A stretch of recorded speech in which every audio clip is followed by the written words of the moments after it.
இந்த செய்தியை நான் இந்த ஒரு இடத்துல இருந்து ஆரம்பிக்கணும்னு நினைக்கிறேன். எங்க இருந்து ஆரம்பிக்கணும்னு நினைக்கிறேன்னா, கடவுள் கிட்ட இருந்து ஆரம்பிக்கணும்னு நான் நினைக்கிறேன்.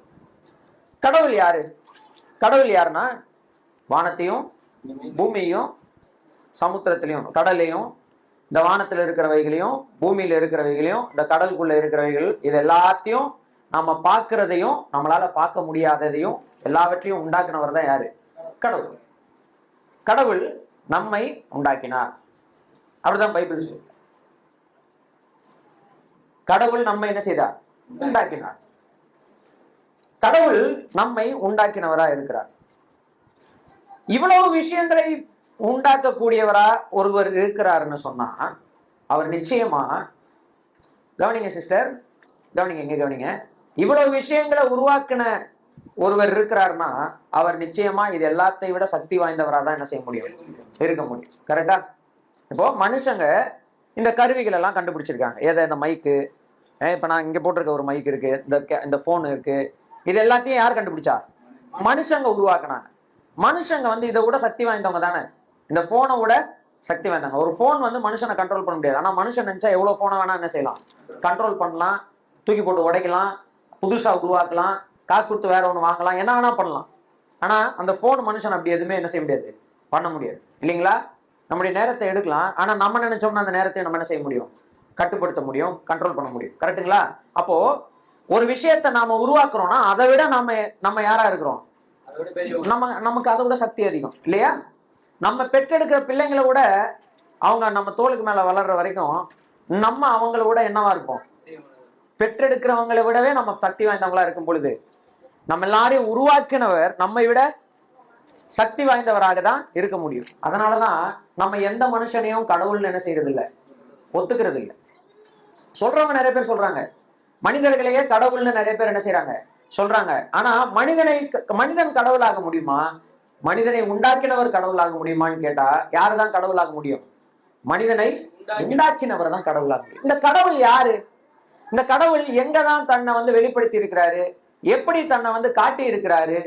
இப்போ கடவுள் யாருன்னா எல்லாத்தையும் உருவாக்கினவர்னு பார்த்தோம். அந்த கடவுள் எங்கேயாவது இந்த உலகத்துல தன்னை காட்டி நான் தான் கடவுள் அப்படின்னு வரலாற்றுல எங்கேயாவது தன்னை குறிச்சு மனுஷங்களுக்கு வெளிப்படுத்தி இருக்கிறாரா அப்படின்னு கேட்டா அது ஒரு புரியாத ஒரு புதிராக இருக்கிறதுனாலதான் இன்றைக்கு வரைக்கும் மனுஷங்களாகிய நாம் எல்லாம் நம்ம விருப்பத்துக்கு ஏற்றார் மாதிரி, நம்ம கற்பனைக்கு ஏற்றார் மாதிரி பற்பல விஷயங்களை நம்மளை விட சக்தி வாய்ந்ததா ஏதாவது இருந்துச்சுன்னு வச்சுக்கோங்களேன், நம்ம அதை பார்த்து பயப்படுறோம் அப்படின்னா அதை நம்ம கடவுள்னு என்ன செஞ்சிடறோம், சொல்லிடுறோம்.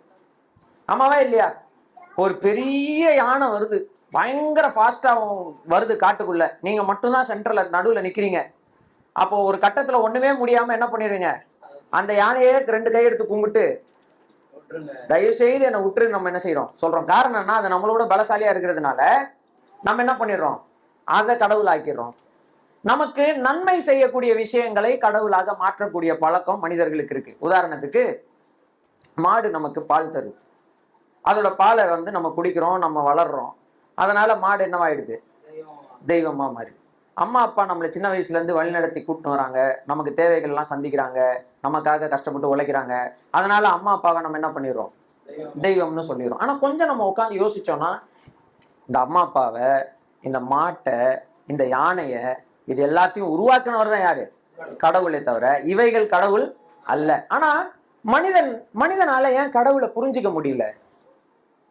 கடவுள் தானே மனுஷனை நம்மளை உண்டாக்குனாரு. இப்போ போனை நான் உண்டாக்குறேன், நான் சொல்றது அந்த போன் என்ன செஞ்சுக்குது, புரிஞ்சுக்குது. கரெக்டா இல்லையா?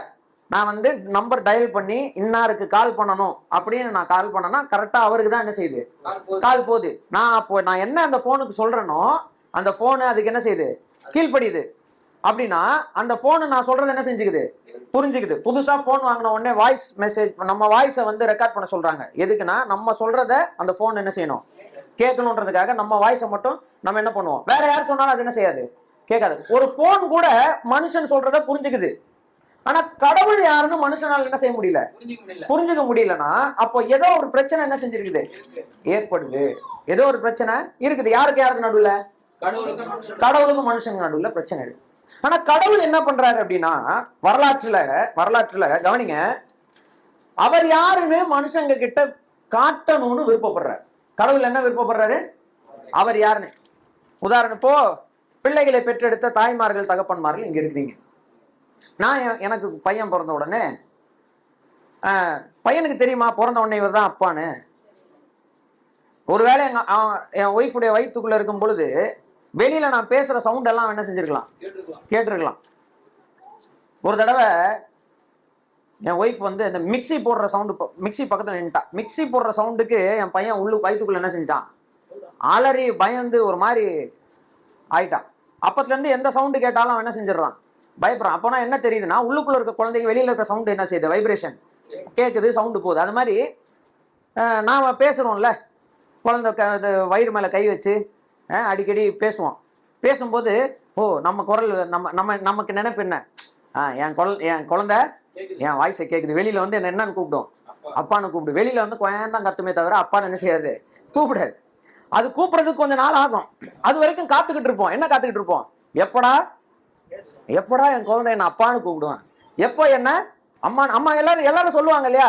இப்ப யாராவது நம்ம சொந்தக்காரங்க குழந்தைய தூக்கி வச்சுக்கிட்டா என்ன சொல்லுவாங்க, அத்தை சொல்லு அப்படின்வாங்க.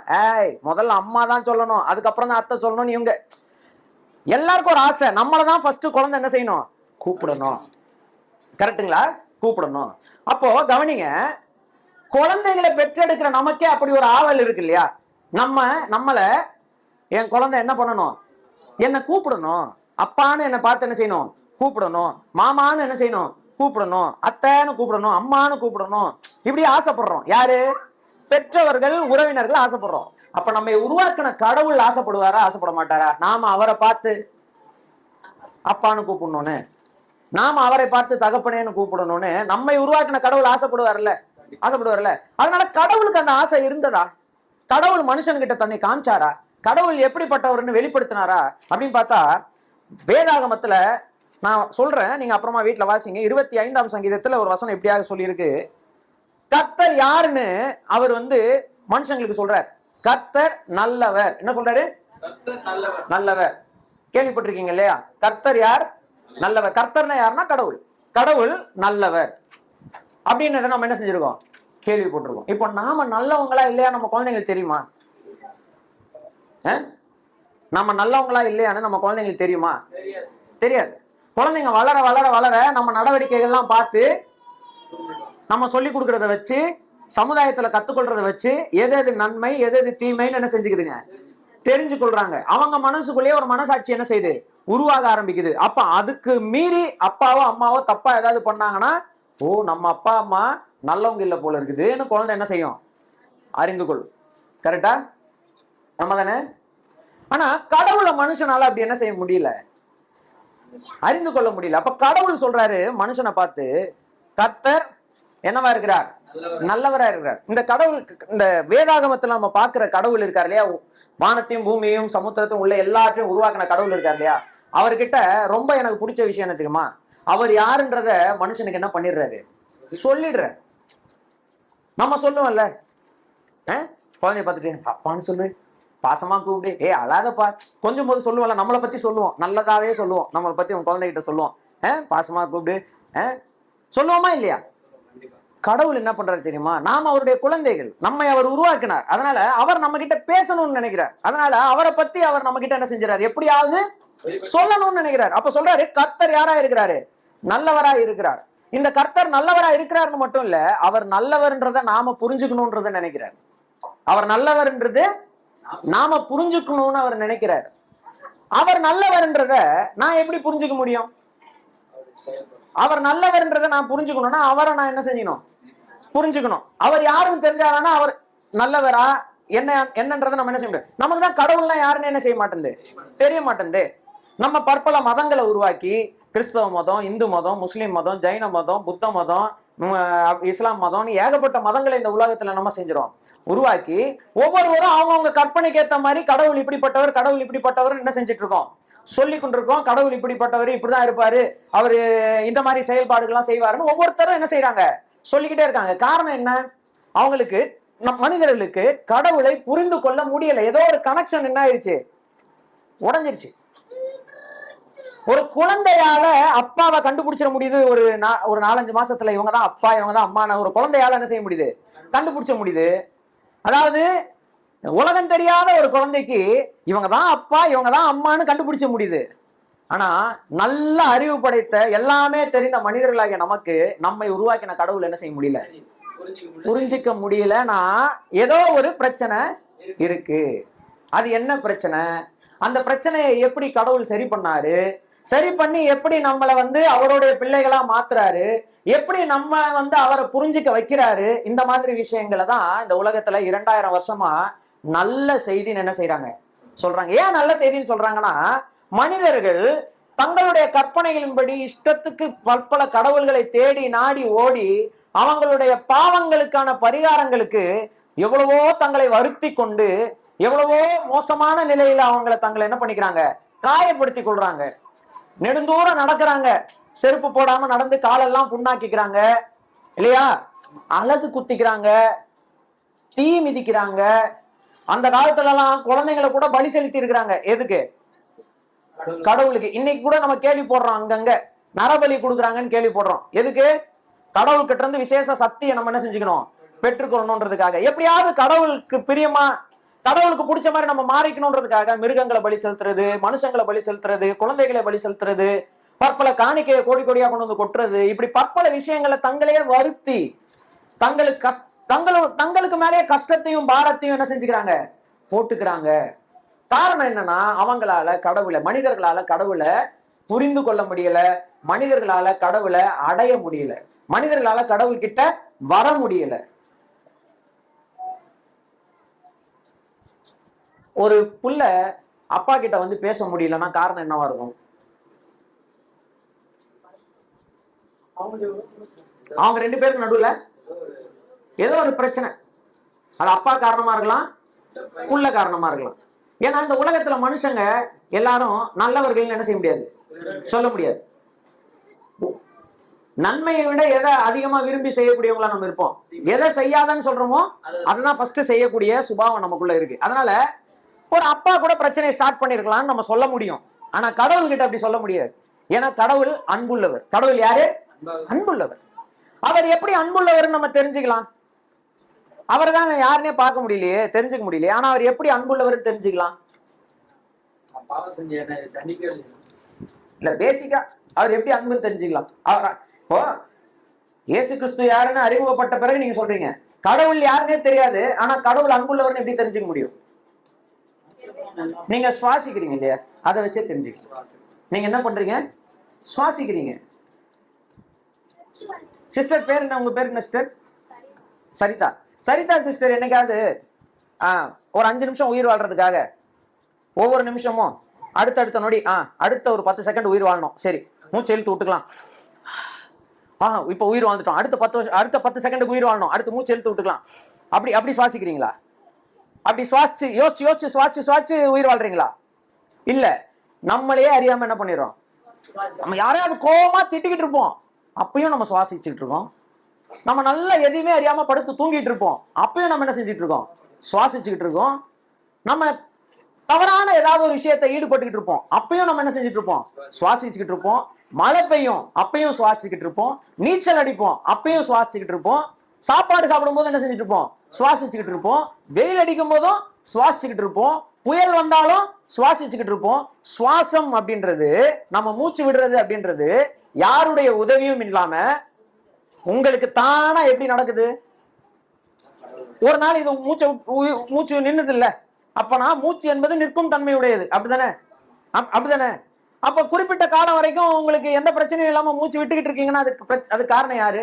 அந்த மூச்சை உங்களுக்கு தந்தவர். அதை வச்சே நம்ம புரிஞ்சுக்கலாம், நமக்கு மூச்சு காத்த கொடுக்கிறவரை நம்ம மேல கரிசனை உள்ளவரா இருக்கிறாரு, நம்ம மேல அன்புள்ளவரா இருக்கிறாரு. கரெக்டுங்களா? அப்ப கடவுள் யாருன்னே தெரிஞ்சுக்காம கடவுள் அன்புள்ளவர்ன்றதை நம்மளால என்ன செய்ய முடியும், தெரிஞ்சுக்க முடியும். கடவுள் அன்புள்ளவர். அதனாலதான் சொல்றோம் கடவுள் யாரு, நல்லவர். கடவுள் அவர் உருவாக்கின இந்த படைப்புகள் மூலமாக நாம் பார்க்கிற வானம், நாம் பார்க்கிற பூமி, இதுல இருக்கக்கூடிய அருமையான விஷயங்கள், இந்த படைப்புகள் எல்லாத்தையும் பார்க்கறது மூலமா அவரு பேராற்றல் கொண்டவர்ன்றதை நம்ம புரிஞ்சுக்க செய்யறாரு. அவர் நல்லவர்ன்றது நமக்கு புரிஞ்சுக்க செய்யறாரு. நம்ம தேவையெல்லாம் இந்த பூமியில இருக்கு. இந்த பூமியை விட்டு நம்ம தேவை இல்லை. இந்த பூமியில நமக்கு தேவையான எல்லாமே கிடைச்சிருது. சாப்பாடு கிடைச்சிருது. சாப்பாட்டுக்கு நம்ம விவசாயம் பண்ணிக்க முடியும். மண்ணுல இருந்து சாப்பாட்டை என்ன செய்ய முடியும், வளர வச்சு அதை அரிசியாகவோ கோதுமையாகவோ என்ன வேணா பண்ணி அதை நம்ம பிரெட் ஆகவோ அல்லது ரைஸ் ஆகவோ சமைச்சு என்ன செஞ்சுக்க முடியுது, சாப்பிட முடியுது. அப்போ சாப்பாட்டுக்கு தேவையானது இந்த பூமியில இருந்து எடுத்துக்கிறோம். நமக்கு உறுத்திக்கிறதுக்கு தேவையானது இந்த பூமியில இருந்து என்ன செஞ்சுக்கிறோம், எடுத்துக்கிறோம். நாம தங்குறதுக்கு தேவையானது இந்த பூமியில இருந்து என்ன செஞ்சுக்கிறோம், உண்டு பண்ணிக்கிறோம். அப்பனா இத்தனை ஆயிரம் வருடங்களாக இத்தனை கோடி மனிதர்கள் வாழ்வதற்கு அத்தனை பேருடைய தேவையும் சந்திக்கிற அளவிற்கு ஒரு வானத்தையும் பூமியையும் எல்லாத்தையும் ஒருத்தர் உண்டாக்கி இருக்கிறார்னா, அப்போ அந்த மனுஷங்கள் மேலேயும் மிருகங்கள் மேலேயும் பறவைகள் மேலேயும் அந்த கடவுள் எவ்வளவு அன்புள்ளவரா இருப்பாருன்றதை நம்ம என்ன செய்யணும், தெரிஞ்சு. அப்ப கடவுள் எல்லாருக்கும் ஆனவர். கடவுள் எல்லாருக்கும் ஆனவர். கடவுள் எல்லாரையும் நேசிக்கிறவர். கடவுள் நல்லவர். கடவுள் சக்தி வாய்ந்தவர். கடவுள் நம்மள கரிசனையாக இருக்கிறவர். ஆனா நம்மால அவரை ஏன் புரிஞ்சுக்க முடியல? அந்த கேள்விக்கு தான் பைபிள் ரொம்ப அருமையான ஒரு விளக்கத்தை சொல்லுது. ஏசாயா தீர்க்கதரிசன புஸ்தகத்துல, எடுக்க வேண்டாம், நமக்கு தெரிஞ்ச வசனம் தான். ஏசாயா தீர்க்கதரிசன புஸ்தகத்துல அருமையான ஒரு வசனம் இப்படியாக சொல்லுது. என்ன சொல்லுதுன்னா, உங்களுடைய அக்கிரமங்களே உங்களுக்கும் தேவனுக்கும் நடுவாக பிரிவினையை உண்டாக்குறது. உங்களுக்கும் கடவுளுக்கும் நடுவுல ஒரு பெரிய பிளவு. அதை ஏற்படுத்துறது என்னதுன்னா, மனிதர்களாகிய நம்முடைய அக்கிரம செயல். உங்கள் பாவங்களே நீங்க வேண்டி ஜெபிக்கிற ஒரு விஷயத்த அவர் கேட்காதபடி அவருடைய முகத்தை உங்களுக்கு என்ன செய்யுது, மறைத்து விடுகிறது. இப்ப பைபிள் மட்டும்தான் இந்த உலகத்திலேயே இந்த முக்கியமான பிரச்சனைக்கான பதில சொல்லுதுங்க. இந்த உலகத்துல வேற எந்த புஸ்தகமும் இதுக்கான பதில் என்ன செய்யல, சொல்லல. யூகம் நிறைய யூகங்கள் சொல்லுகிறது, ஆனா பிரச்சனைக்கான பதில் பைபிள் சொல்லுது. என்ன சொல்லுது? ஏன் மனிதனால் கடவுளை அறிந்து கொள்ள முடியவில்லை? காரணம், மனிதன் கடவுளை அறிந்து கொள்ள முடியாத அளவிற்கு ஒரு பெரிய தூரத்தில் என்ன செய்கிறான், இருக்கிறான். அதற்கு காரணம் என்ன? பாவம். பாவம்னா என்னது? தீமை. தீமைனா என்னது? நன்மைக்கு ஆப்போசிட். கடவுள் நல்லவர். அப்போ கடவுளுக்கு ஆப்போசிட்ல இருக்கிறது என்னது? தீமை. அப்படின்னா கடவுள் சொல்வது, கடவுள் நினைப்பதுக்கு அப்படியே ஆப்போசிட்டான விஷயம் தான் என்னது? தீமை. நம்மளெல்லாம் கடவுள் தானே உருவாக்குனாரு. மனிதர்களை எல்லாம் கடவுள் தானே உருவாக்குனாரு. அப்புறம் எப்படி நாம கடவுளுக்கு ஆப்போசிட்டான விஷயத்தை செய்ய முடிஞ்சது? எப்படி கடவுளுக்கு ஆப்போசிட்டான விஷயத்தை யோசிக்க முடிஞ்சது? நமக்கு தான் ஒண்ணுமே தெரியாது. நம்ம இந்த பூமியில ஃப்ரெஷ்ஷா படைக்கப்பட்ட ஒரு இனம் தானே. அப்போ நமக்கு தீமைன்றது எப்படி தெரிஞ்சது? எப்படி தெரிஞ்சதுன்னா, தீமைக்கு அதிகாரி ஒருவன் இருக்கிறான். அவன் கடவுளுக்கு எதிரி. அவன் கடவுளுக்கு எதிரி. அவன் என்ன செஞ்சான் அப்படின்னா, மனு குலத்தை ஏமாற்றினான். மனு குலத்தை என்ன பண்ணிட்டான்? ஏமாற்றினான். நீ கடவுள் பொய் சொல்றாரு, கடவுள் சொல்ற மாதிரி நீங்க செஞ்சீங்கன்னா நீங்க கடைசி வரைக்கும் கடவுளுக்கு அடிமையாவே தான் என்ன செய்யணும், இருக்கணும். அதனால நீ என்ன பண்ணு, கடவுளையே ஏன்னு கேள்வி கேளு. கடவுளை ஏன்னு நீ கேள்வி கேட்டனா உனக்கு நீயே என்னவா மாறிடலாம், கடவுளா மாறிடலாம்.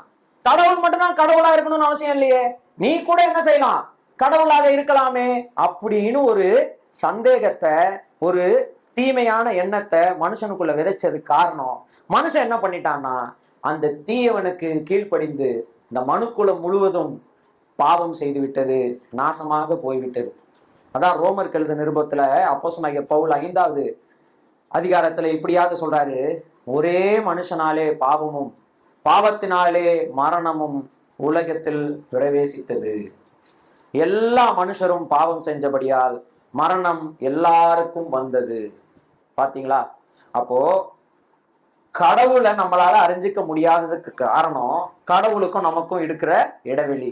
அந்த இடைவெளிக்கு காரணம் நம்முடைய பாவங்கள். இந்த பாவங்கள் நமக்கு வர்றதுக்கு காரணம் பிசாசானவன், கர்த்தருக்கு எதிரியானவன். அவனுடைய பேச்சை கேட்டு கடவுளை ஏன் என்று கேள்வி கேட்டு, நானே கடவுள் ஆக வேண்டும், நான் நினைப்பதெல்லாம் நடத்தி ஆக வேண்டும் என்று நான்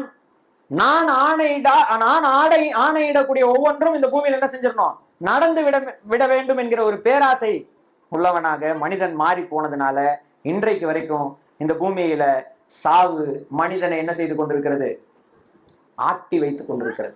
எதற்கு வேணா உலகத்துல மனுஷன் பயப்படாம இருப்பான், ஆனா சாவுக்கு மட்டும் பயப்படாம அவனால் என்ன செய்ய முடியாது, இருக்கவே முடியாது. சாவு பயத்தை காட்டி பற்பல விஷயங்களை மிரட்டி, பற்பல தவறான விஷயங்களை இந்த பூமியில செய்ய வைக்கிறாங்களா இல்லையா? செய்ய வைக்கிறாங்களே. நேர்மையான ஒரு போலீஸ் அதிகாரி இருப்பாரு, அவருக்கு ஒரு குடும்பம் இருக்கும்.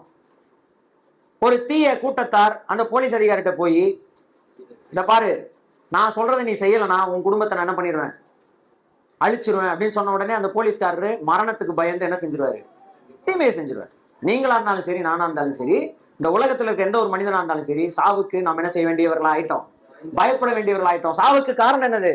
தீமை. தீமை. ஒரே மனுஷனாலே பாவமும் பாவத்தினாலே மரணமும் உலகத்தில் பிரவேசித்தது. அன்புக்குரியவர்களே, இதனாலதான் கடவுளுக்கும் நமக்கும் பெரிய ஒரு இடைவெளி ஏற்பட்டது. அதனாலதான் மனிதர்களால கடவுள் என்ன செய்ய முடியல, அறிந்து கொள்ள முடியவில்லை, அவரை புரிந்து கொள்ள முடியவில்லை. அவர் எப்படிப்பட்டவர் என்பதை தான் நமக்கு காட்டி காட்டி பார்த்தாலும் மனிதர்களால் கடவுளை அண்டர்ஸ்டாண்ட் பண்ணி கொள்ள முடியவில்லை. இதை பார்த்து இறைவன் என்ன செய்தார் என்று சொன்னால், நம்ம மேல வச்சிருக்கிற அன்புனால, யோவான் எழுதின சுவிசேஷம் 3வது அதிகாரம் 16வது வசனத்துல இப்படியாக வாசிக்கிறோம், கடவுள் இவ்வளவாய் இந்த உலகத்தின் மேல அன்பு வச்சாரு, இவ்வளவாய் இங்க இருக்கிற சரிதா சிஸ்டர் மேல அன்பு வச்சாரு, இவ்வளவாய் பாஸ்கர் பிரதர் மேல அன்பு வச்சாரு, இவ்வளவாய் நிதிஷ் மேல அன்பு வச்சாரு, இவ்வளவாய் வடிவேலன் பிரதர் மேல அன்பு வச்சாரு. அன்பு வச்சதுனால என்ன பண்ணார் தெரியுமா? அவரே இந்த பூமிக்கு மாம்சமாக, மனிதனாக, எல்லா மனுஷரும் சக மனிதனை போல தொட்டு பார்த்து பழகக்கூடிய வகையில் வரலாற்றிலே 2000 வருடங்களுக்கு முன்பதாக வானாதி வானம் கொள்ளாத இறைவன், ராஜாதி ராஜன், அனைத்தையும் படைத்த இறைவன் இந்த பூமிக்கு மனுஷனாக என்ன செய்தார், வந்தார். ஏன்னா சொல்லி சொல்லி பார்த்தாரு, மனுஷனால புரிஞ்சுக்க முடியல. நேர்ல பார்த்தாவது மனுஷன் என்ன செய்வான், ஓ கடவுள் இப்படிப்பட்டவராய் இருக்கிறாரோ என்பதை என்ன செய்ய முடியும், புரிந்து கொள்ள முடியும். வரலாற்றில் ஒரு முறை நிகழ்ந்த சம்பவம், வரலாற்றையே இரண்டாக பிரிக்கத்தக்க நிலைமையிலே நடந்த சம்பவம், வரலாற்றின் நடுநாயகனாக சரிபாதியாக வரலாற்றை கிமு கிபி என்று பிரித்த கர்த்தராகிய இயேசு கிறிஸ்துவானவர், மாம்சத்தில் வந்த இறைவன், மனிதர்களோடு பழக வந்தவர், மனிதரோடு வாழ வந்தவர், மனிதரோடவே இருக்க வந்தவர், மனிதர்களை தன்னிடம் இருக்கும்படியாக செய்ய வந்தவர், மனிதர்களை தன்னோடு கூட சேர்த்து கொள்ள வந்தவர், மனிதர்களுக்கு கடவுள் யார் என்பதை காட்டவும், மனிதன் எப்படிப்பட்டவனாய் வாழ வேண்டும் என்பதை காட்டவும் இந்த பூமியிலே மனுஷனாக பிறந்தார். இந்த உலகத்திலே 33 வருடம் வாழ்ந்தார். எல்லா மனிதர்களாலும் பார்க்கப்பட்டார். ஏழைகள், பணக்காரர்கள், அதிகாரத்தில் இருப்பவர்கள், உயர் அதிகாரிகள், அரசர்கள், பற்பல மக்கள், பற்பல இன மக்கள் எல்லாருமே இந்த கர்த்தராகிய இயேசு கிறிஸ்துவை பார்த்தார்கள். அவருடைய உபதேசங்களை கேட்டாங்க. அவர் எப்படி வாழ்ந்தார்ன்றதை என்ன செஞ்சாங்க, பார்த்தாங்க.